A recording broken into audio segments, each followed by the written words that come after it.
de Jehová, que fue a Joel, hijo de Penuel. Oíd esto, viejos, y escuchad todos los moradores de la tierra. ¿Ha acontecido esto en vuestros días o en los días de vuestros padres?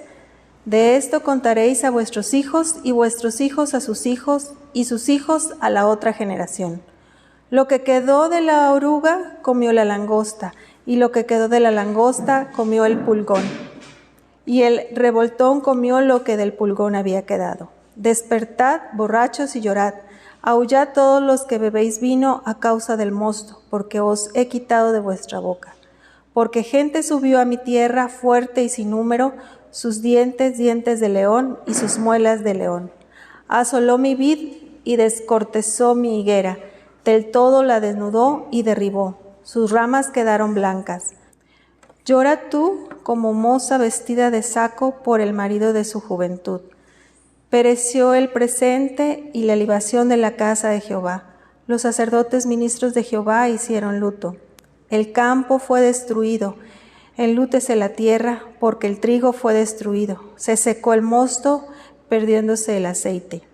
Confundíos labradores, aullad viñeros, porque el trigo y la cebada, porque se perdió las mies del campo. Secóse la vid y pereció la higuera, el granado también, la palma y el manzano. Secóse todos los árboles del campo, por lo cual se secó el gozo de los hijos de los hombres. Ceñíos y lamentad, sacerdotes, aullad ministros del altar. Venid, dormid en sacos, ministros de mi Dios, porque quitando es de la casa de vuestro Dios el presente y la libación. Pregonad ayuno, llamada congregación, congregad los ancianos y todos los moradores de la tierra en la casa de Jehová vuestro Dios, y clamad a Jehová. Ay del día, porque cercano está el día de Jehová, y vendrá como destrucción por el Todopoderoso. ¿No es quitado el mantenimiento delante de nuestros ojos, la alegría y el placer de la casa de nuestro Dios? El grano se pudrió debajo de sus terrones. Los bastimentos fueron asolados, los alfolíes destruidos porque se secó el trigo. Cuánto gimieron las bestias, cuán turbados anduvieron los hatos de los bueyes, porque no tuvieron pastos, también fueron asolados los rebaños de las ovejas. A ti, oh Jehová, clamaré, porque fuego consumió los pastos del desierto y llama abrazó todos los árboles del campo. Las bestias del campo bramarán también a ti, porque se secaron los arroyos de las aguas y fuego consumió las praderas del desierto. Amén.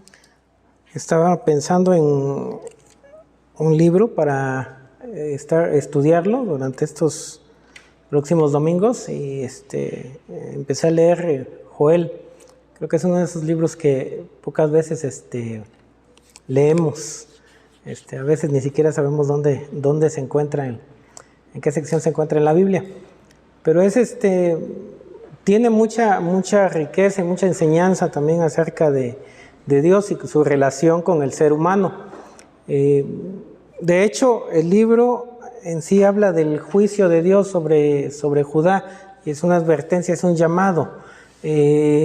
Podríamos decir que es algo opuesto a lo que queremos escuchar acerca de Dios. Regularmente queremos hablar de Dios solamente como un Dios de amor, un Dios, un Dios complaciente que sí ve lo que hacemos, pero al final de cuentas dice, bueno, no pasa nada, sigue como estás, ¿no? Yo así te amo y no importa lo que tú hagas. Con esto no quiero decir que Dios no sea un Dios misericordioso o sea un Dios de amor.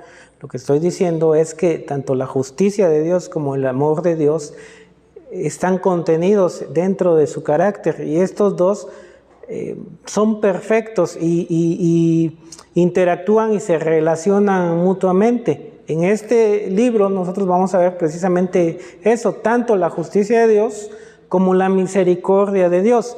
Pero dentro de esos dos elementos debe de haber también una actitud de arrepentimiento en el ser humano. ¿Sí? Dios no es un Dios destructor, un Dios que simplemente una vez que ha decidido o que ha anunciado o que ha advertido al pueblo, Él no se va a detener. De hecho, vamos a ver en las Escrituras que al arrepentimiento Dios se manifiesta también con misericordia y busca también la restauración del pueblo. No lo vemos solamente en el Antiguo Testamento, también lo vamos a ver en el Nuevo Testamento. En el Evangelio, precisamente el apóstol Pablo dice: la ira de Dios se revela con toda injusticia e impiedad de los hombres que detienen con injusticia la verdad. Es decir, la ira de Dios se manifiesta y la ira de Dios también se hace presente en la vida o en el juicio sobre el ser humano.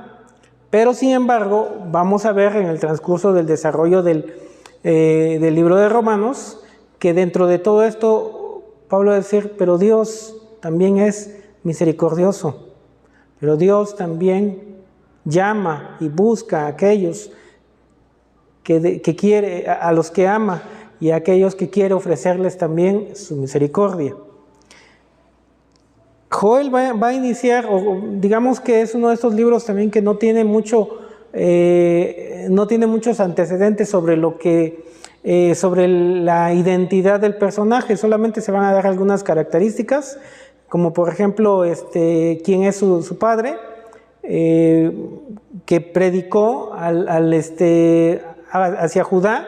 Algunos comentan que es posexílico, es decir, después del exilio de Judá, o cuando regresa nuevamente a su territorio, entonces Joel desarrolla su ministerio. Y es prácticamente todo lo que dice. Algo interesante que vamos a ver aquí también, que no hay un antecedente muy específico sobre lo que está sucediendo o lo que está sucediendo en su tiempo. Él va a ser directo, aparentemente ya es algo que se ha anunciado o que se ha advertido al pueblo, el llamado al arrepentimiento. Se han desviado, al parecer también ya saben qué es lo que están haciendo mal, entonces no va a dedicar mucho tiempo a decirles lo que han hecho, sino va a ir directamente a la advertencia: pongan atención, porque viene un juicio delante de Dios o de parte de Dios hacia la nación. Ya no hay más preámbulo sobre esto, simplemente va a ir directamente hacia el asunto. Es una advertencia entonces, una advertencia sobre el juicio de Dios. Pero nuevamente el primer capítulo y medio, digamos, de este libro, o podríamos decir la mitad de la sección, va a hablar del juicio de Dios. La otra mitad va a hablar acerca del arrepentimiento, va a hablar acerca de la misericordia de Dios, ¿sí?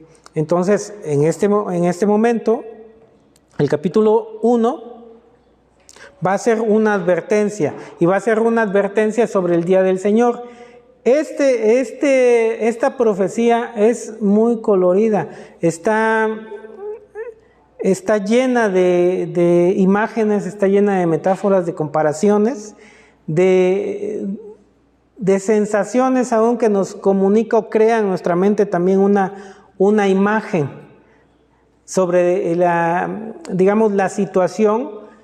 Pues podríamos, yo digo, por una parte, hermoso en la forma en que va a describir cada una de las cosas, pero en realidad, al ir pensando sobre esto, podríamos verlo también como una cosa horrenda en el sentido de que es devastador lo que está diciendo, pero en la forma en que lo va diciendo, como le digo, es algo que podemos disfrutar o podemos imaginarnos. Bien, el día del juicio del Señor, la primera declaración va a ser hacia los líderes, y después va a ser que es algo universal a todos los moradores de la tierra. Oíd, ancianos. ¿Por qué habla de ancianos? Bueno, regularmente son los que administraban o tenían cierta autoridad sobre el pueblo. Podemos hablar también de ancianos sobre líderes, podríamos hablar aún actualmente, pensar en políticos o personas que están a cargo de la administración del país o a cargo de la administración de un pueblo. También vamos a observar que en la Biblia, en algunas otras partes, va a hablar precisamente a los líderes religiosos, y en algunas de las ocasiones también en la profecía va a decir: el pueblo pereció por falta de conocimiento, aludiendo precisamente a aquellos que tenían que dar a conocer a Dios y llevar al pueblo a la adoración a Dios. Entonces es una advertencia a los líderes y es una advertencia también hacia todo el pueblo. ¿Qué es lo que va a suceder aquí? Dice, viene juicio cual no ha habido. Ya de antemano está explicando algo. Esto que va a suceder no es algo que se dé comúnmente. Y lo interesante de esto es que ese recordatorio dice que va a quedar para la posteridad. Pero yo estaba pensando precisamente en esto. ¿Qué es lo que haría que algo fuera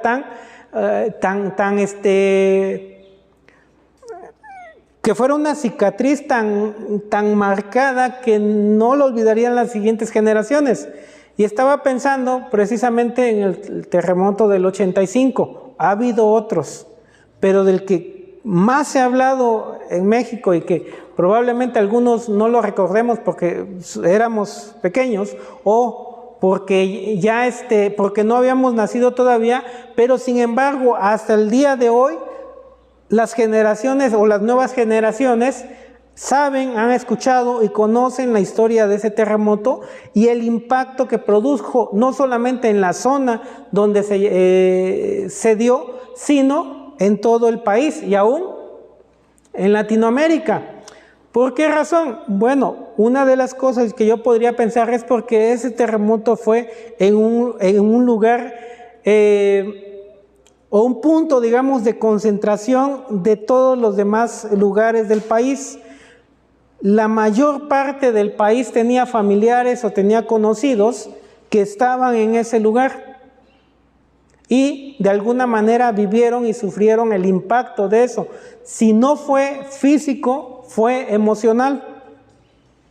Y hasta el día de hoy lo recordamos, y cuando lo recordamos, no lo recordamos como algo agradable. Aún cuando escuchamos testimonios de personas que vivieron en ese momento, nos dan ganas de llorar o nos sensibilizamos. ¿Por qué? Por el impacto tan fuerte que tuvo y la destrucción. Y simplemente cuando nos dicen, después de muchos días se percibía el olor a muerte en esos lugares, porque muchas de las personas estaban todavía enterradas, no habían podido ser rescatadas.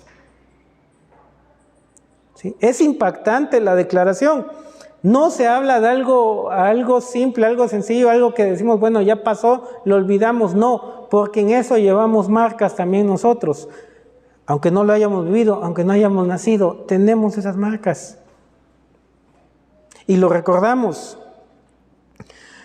Por eso Joel dice, esto que va a suceder, no solamente lo van a recordar ustedes, sino aún lo harán memoria sus hijos y las siguientes generaciones.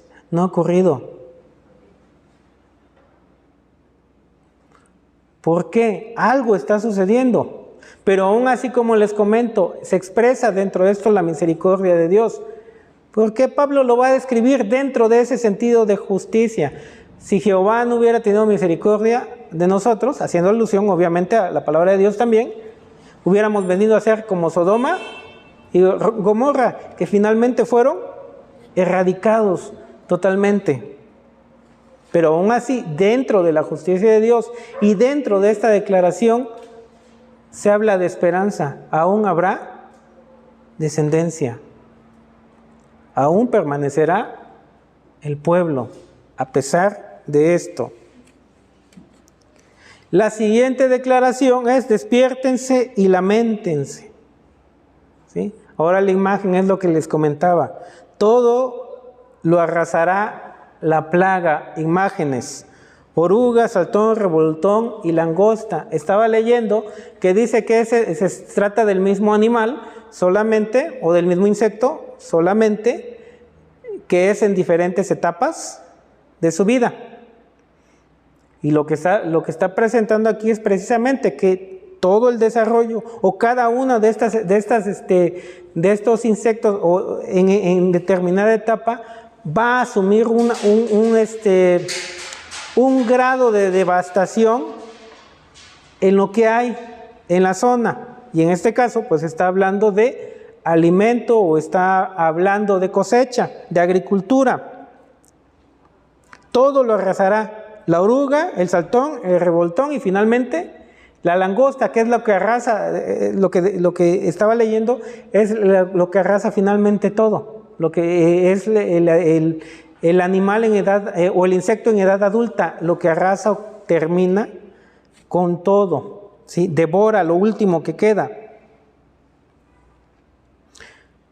La segunda imagen que va a mencionar aquí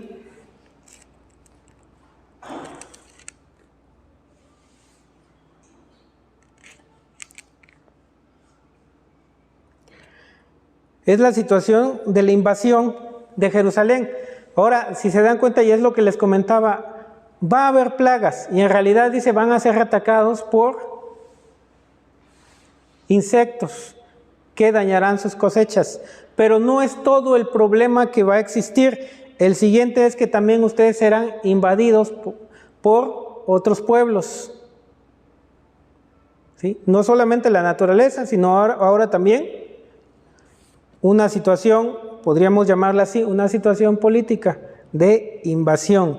Pueblos invadirán Jerusalén. ¿Qué va a afectar esto? Y es lo que está mencionando aquí. Lloren borrachos por su mosto.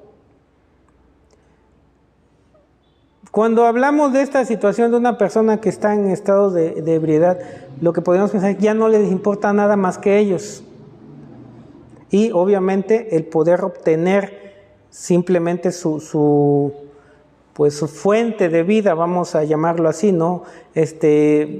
Seguir consumiendo aquello que pues de alguna manera los hace perderse de todo lo demás.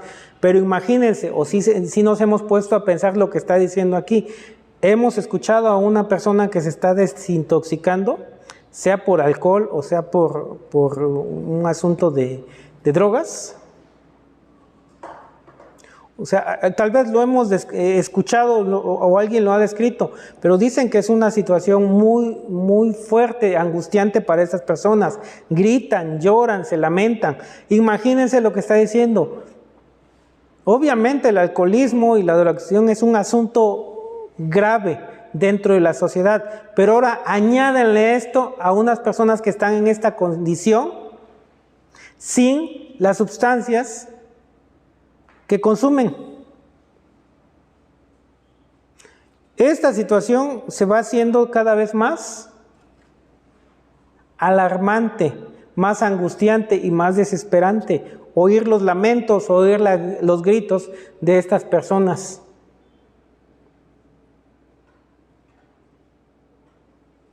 ¿Por qué? Bueno, aquí ya está desarrollando la siguiente idea. Porque hay destrucción, porque hay invasión, porque ya no hay insumos para nada. Si no hay alimento, mucho menos hay para fomentar sus vicios.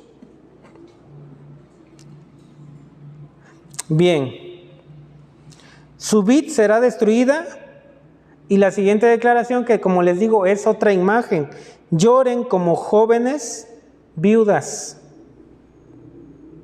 Es decir, mujeres que recién han perdido sus maridos y que están, pues como menciona aquí, son jóvenes aún.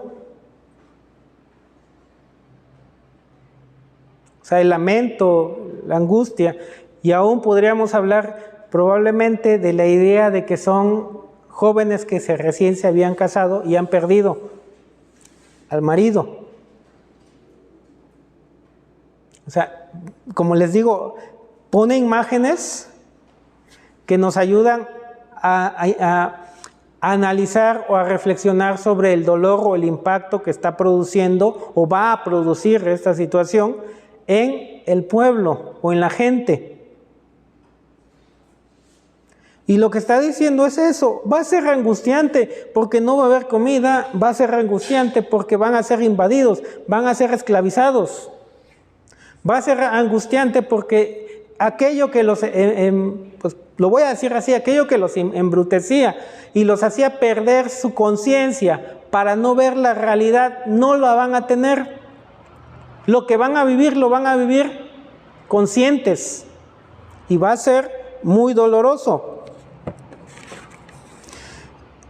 El otro aspecto, la otra descripción que va a dar aquí es con respecto a la casa de Jehová. Y la casa de Jehová, o el templo para el pueblo de Judá, o para el pueblo de Israel también, era símbolo de la bendición de Dios, símbolo de la presencia de Dios dentro o entre la nación.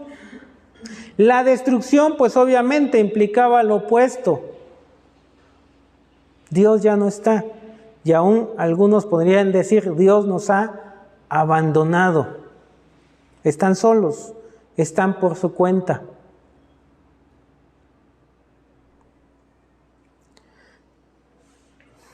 No habrá fruto, dice, para ofrendas a Jehová. Y aquí viene otro, a los sacerdotes. Lloren, sacerdotes, porque es quitada la ofrenda. La ofrenda tenía, de forma general vamos a decir que tenía dos funciones. La primera era para los sacrificios o para la ofrenda a Jehová, pero también de la ofrenda o de lo que traía el pueblo, los sacerdotes tomaban también para su sustento. No va a haber nada de eso, dice Joel. Lloren ustedes. Pero ¿por qué les dice a ellos también lloren? Ya los habíamos mencionado. Muchas de las veces también se culpa, y podemos observarlo también, la corrupción que se va dando dentro del templo. Lo podemos observar con Samuel, con sus hijos, lo podemos observar con Elí, con sus hijos también, la corrupción que se va desatando. Lo podemos observar también con los reyes, o en el tiempo de los reyes, cuando precisamente se hace alusión a esto. El pueblo pereció por falta de conocimiento, haciendo o reprochándole a los sacerdotes por no haber enseñado al pueblo o guiado al pueblo al conocimiento de Dios. Entonces ya aún a los sacerdotes se les está advirtiendo y les dice, ya ha llegado el tiempo, se terminó el tiempo. Ustedes no quisieron hacer lo que debieron de haber hecho desde un principio, y para lo cual fueron encomendados. Ahora vienen las consecuencias. Y esto no solamente será para el pueblo, sino también es para ustedes. Porque ustedes también son responsables. Ceñid y lamentad, sacerdotes, proclamad ayuno. Y ya esta última parte. Este es el día del Señor. ¿Sí? ¿Qué va a suceder o qué está sucediendo? Está cercana la destrucción del Todopoderoso. Y ustedes recuerdan cómo se anuncia también la llegada del Mesías con Juan el Bautista. Arrepentíos y convertíos, porque el reino de los cielos se ha acercado. Dios establecerá su reino, y en el establecimiento de su reino se requiere el arrepentimiento y el cambio de vida. Vuélvanse nuevamente a Dios. Ahí está el llamado de misericordia, pero también el llamado de justicia, o el anuncio de justicia. Hay misericordia, pero también hay justicia, hay juicio, pero hay misericordia si nos arrepentimos. Pero no es una negociación. Es el hecho de que estemos dispuestos a ajustarnos a los principios, a los valores, a la palabra de Dios. El día del Señor está cerca. Juan el Bautista dice, arrepiéntanse porque el reino de los cielos se ha acercado, y es un asunto de urgencia. No se debe de postergar, no se puede dejar para el día de mañana porque ya está próximo. Es necesario que nos pongamos a cuentas, es necesario que nos volvamos a Dios, porque Dios ejecutará su juicio. Es lo que está diciendo Joel al pueblo de Judá. Si no nos queda claro, dice, está cercano la destrucción del Todopoderoso. Habrá clamor en la tierra. Y esta es la última declaración de este capítulo, que va a expresar la situación, porque ya hablamos, pues obviamente hablamos de lo que va a suceder con la cosecha, hablamos de lo que va a suceder con el pueblo, con la ciudad, Pero ahora lo que va a expresar aquí es las consecuencias hasta dónde van a llegar, porque ahora también va a hablar acerca de las bestias. ¿Sí? ¿Qué va a pasar con ellos? Habrá clamor en la tierra, y obviamente aquí lo que está dando a entender es que va a afectar a todo. Y es lo que mencionábamos, finalmente el pecado no solamente me afecta a mí. Hay una declaración que he escuchado mucho: mi vida es mi vida, no le importa a nadie. Pero algo que podemos y debemos entender en las Escrituras es que nunca nosotros somos independientes de lo que sucede alrededor nuestro. Somos responsables también de lo que está sucediendo, y nuestras decisiones van a afectar a nuestro alrededor. Aquí es donde se está manifestando eso. Al parecer, bueno, en primer lugar, el ganado, dice, gimió por hambre, que obviamente pues estamos hablando de los animales domesticados, los que tenían a su cuidado. Pero ¿qué está sucediendo? Ya no hay para alimentarlos. El ganado se está muriendo, o se va a morir a causa de la hambruna. ¿Recuerdan ustedes lo que dijo al principio? La oruga consumió parte, el saltón después, el revoltón, y lo que quedó se lo acabó la langosta. No hay nada. Ya no hay nada para alimentar a sus animales, que de antemano son también a través de los cuales subsisten. Ahora habla el profeta mismo y dice que él mismo va a clamar. Si se dan cuenta, él tampoco queda exento. O sea, él mismo está diciendo: yo voy a pagar también las consecuencias de esto. No creo que se sienta inocente, porque nuevamente en la Biblia he observado que regularmente, por ejemplo, Daniel, cuando ora por su pueblo, no dice: ellos han pecado y por culpa de ellos, sino él asume la responsabilidad y dice: nuestros padres y nosotros hemos pecado. Esdras o Nehemías hacen lo mismo en sus oraciones. Hemos pecado. Asumen la responsabilidad. Y no creo que sea diferente con Joel. Él mismo está clamando y él mismo se está haciendo responsable también de lo que está sucediendo. ¿Por qué? Yo lo podría relacionar, lo podría pensar con lo que dice Santiago también. Si alguno sabe hacerlo lo bueno y no lo hace, le es pecado. Si guardamos silencio ante el pecado, ante la injusticia, ante la desobediencia a Dios, entonces estamos también pecando y somos también responsables. No podemos decir: no, él es el culpable, yo no. No, yo también soy responsable si no dije nada y sabía lo que estaba sucediendo. Bien, y concluye, y esto, como les decía, va dando la extensión. Las bestias del campo claman o gimen por sequía y hambre. ¿Hasta dónde llegó la afectación? Por un pueblo que no quiso arrepentirse, un pueblo que se alejó de Dios. Y es la advertencia, y es lo que Dios le está diciendo al pueblo: esto es lo que va a suceder y prepárense. Prepárense, ¿por qué? Porque en realidad esto es inminente, es real, es verdadero. El juicio de Dios es real, es verdadero. No es una idea que nos inventamos, no es una idea de que, o aún nos enseña precisamente. Antes se decía mucho y tal vez se perdió el sentido, pero lo que debemos entender es: Dios no está jugando con nosotros, con Dios no se juega. En algún momento el escritor de Hebreos también va a decir: Dios es fuego consumidor. Y aún cuando se habla del creyente, también se expresa, se dice de esta manera: Dios empieza el juicio por su casa. Y obviamente da esperanza al decir: para que no seamos juzgados con nosotros.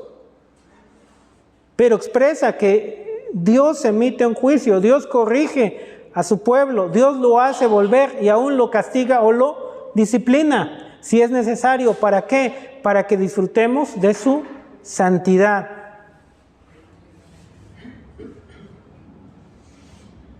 ¿Dios es amor? Claro. Pero también es Dios justo. También es un Dios que no se complace en el pecado. Es un Dios santo.